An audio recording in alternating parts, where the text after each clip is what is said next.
Salut Lionel, donc tu bosses sur le tournoi de Nice, tu t'occupes de beaucoup de choses et notamment le fait que ce soit un tournoi éco-citoyen. C'est quoi un tournoi éco-citoyen?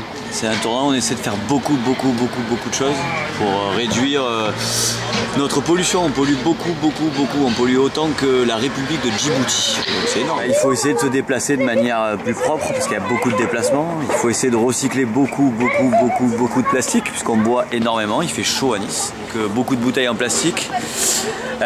Et beaucoup de matériel, donc beaucoup de tri, et il y a des associations, des partenaires qui nous aident, beaucoup d'énergie aussi, hein, l'électricité, mais principalement les déplacements. Alors, on essaye, mais... on se déplace de manière écologique? Eh ben, il y a les voitures électriques, donc à Nice il y a des autos bleues, des voitures électriques. On peut aussi prendre des transports en commun, il y a des vélos, il y a du covoiturage. Donc voilà comment on peut un petit peu limiter ça. Et puis aussi on peut éviter de faire beaucoup d'allers-retours pour rien. Navette gratuite, donc on peut prendre les navettes et venir ensemble. C'est pas très loin, c'est rapide, c'est convivial. Et au final, on essaie d'avoir un tournoi avec le minimum de carbone. Et on l'évalue en fait. Donc avec EDF, on fait un bilan carbone.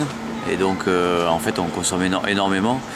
Et donc en faisant des petits gestes simples en fait sur un événement comme ça qui mobilise 350 personnes employées, une cinquantaine de joueurs, du staff, de l'énergie, des technologies, en faisant des petits gestes simples mais bien organisés, on arrive à réduire un maximum. Pour la première année, sur les déchets il était bon, sur l'énergie il était moyen parce qu'on avait on n'avait pas de dispositif énergétique. Sur les déplacements, il était vraiment à améliorer. Là, cette année, on a mis en place des choses. Donc, on devrait naturellement avoir des résultats. Mais si on s'améliore chaque année, on peut arriver peut-être au bout de quelques années à avoir un tournoi au maximum propre. Sur le circuit ATP, c'est le seul tournoi qui mixe des actions sociales et une limitation de la pollution environnementale. Mais parce que les partenaires du tournoi, l'ensemble des partenaires du tournoi agissent en fait.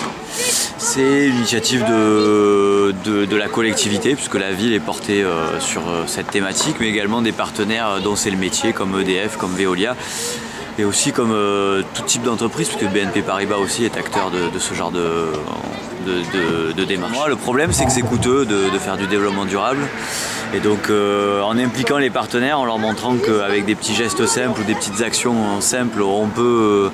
en cumulant faire quelque chose d'optimal hein, par rapport aux contraintes, c'est faisable. Seulement, ça nécessite une organisation. Depuis que je fais ça, oui. Pour être honnête, j'ai une autre profession et c'est vrai que ça m'a appris des choses, c'est des choses que je ne savais pas. Comment on recycle, comment on trie, le papier, pas le papier, les déplacements. C'est vrai que j'évite de prendre ma voiture pour rien. Donc en fait ça crée des réflexes quoi. Et en fait je pense que les gestes simples c'est des réflexes. D'accord. Donc c'est comme ne pas jeter un papier par terre. Donc c'est éduquer les gens, c'est pas un peu... Et je pense que c'est un petit peu une école et donc le sport est une école de la vie. Pourquoi pas une école aussi avec de l'environnement. On a fait des petites démos avec les enfants hier où on essayait de faire des jeux en fait et de leur montrer que c'était assez simple de recycler, de trier et à quoi ça servait en fait.